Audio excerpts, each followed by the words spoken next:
Hour.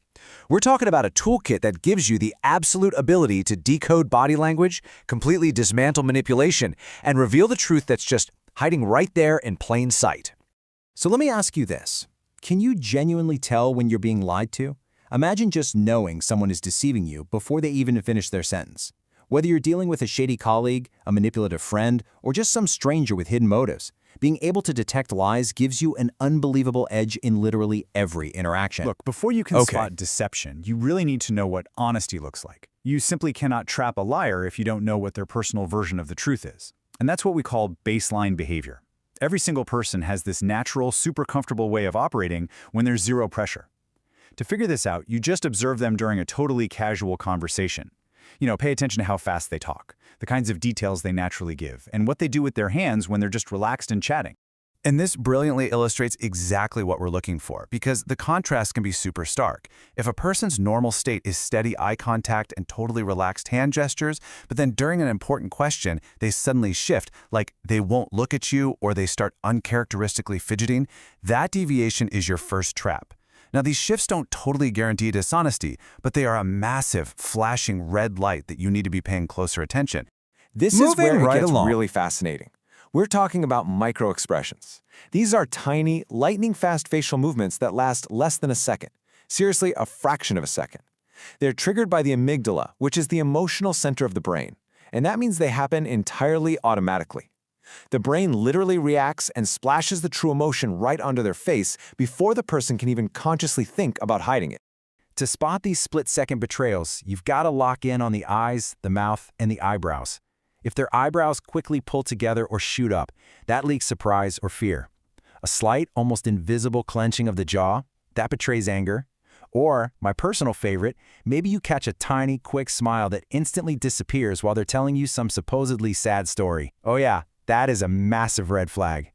Actually, speaking of the eyes, the way our brains wire memory to eye movement is just incredible science. Research suggests that when a person is recalling a truthful, already stored memory, their eyes will often shift to the left and upward. They're literally digging into their brain to access old info. But if their eyes shift right and upward, the brain is usually working overtime to fabricate and stitch together brand new details. If you catch that rightward glance paired up with some nervous fidgeting, you have almost certainly caught a fabricated story. Now, what's really interesting about these unconscious physical leaks is that they happen because a liar's body is just profoundly uncomfortable. They might randomly scratch their neck, cross their arms to throw up this invisible defensive barrier, or just start messing with their phone to bleed off the nervous tension. But the most glaring giveaway of all? Inconsistent gestures. If they are nodding their head yes while verbally telling you no, they've just created a physical mismatch that is practically impossible to ignore once you know to look for it. Exposing the verbal clues. Truthful people give you straightforward answers. Liars evade. Instead of directly answering your question, a liar's going to throw up these defensive verbal shields. Things like, why would I lie about that? Or, well, you probably won't believe this. But they do this to deflect your question, buy themselves a little time, and try to preempt your suspicion before you even voice it. Then, when they finally do give you details, liars tend to wildly overcompensate. Instead of just a simple, yeah, I went to the store, a liar will dump these hyper-specific, totally unnecessary details on you, like the exact time down to the minute, the specific item, and some random woman in a red hat. They do this because they've rehearsed a mental script. They assume all these extra details make them sound super convincing, but in reality, it just sounds horribly rehearsed and completely out of place. Furthermore, you're going to notice their actual speech patterns shifting. Because their brain is scrambling in the background to fabricate believable details on the fly, you'll suddenly hear this explosion of filler words like and You'll hear these really unnatural pauses. That hesitation just ruins the natural flow of the conversation.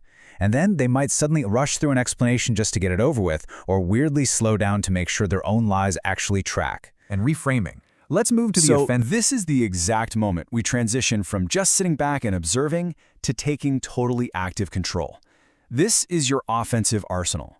You aren't just looking for clues anymore. You're actively dragging the truth out into the light. You feel that? That uncomfortable pause right there? That is the art of silence. Normal folks despise silence, but for a liar, it creates this absolutely unbearable tension. If you ask a question and simply wait, staring at them in total silence, a liar will feel desperately compelled to break that tension. They'll start babbling, throwing in extra details that don't even make sense, and their body language will completely betray their panic. Now, if silence doesn't quite do the trick, you break out the psychological reframe technique. Remember how we said liars stick to that carefully prepared mental script?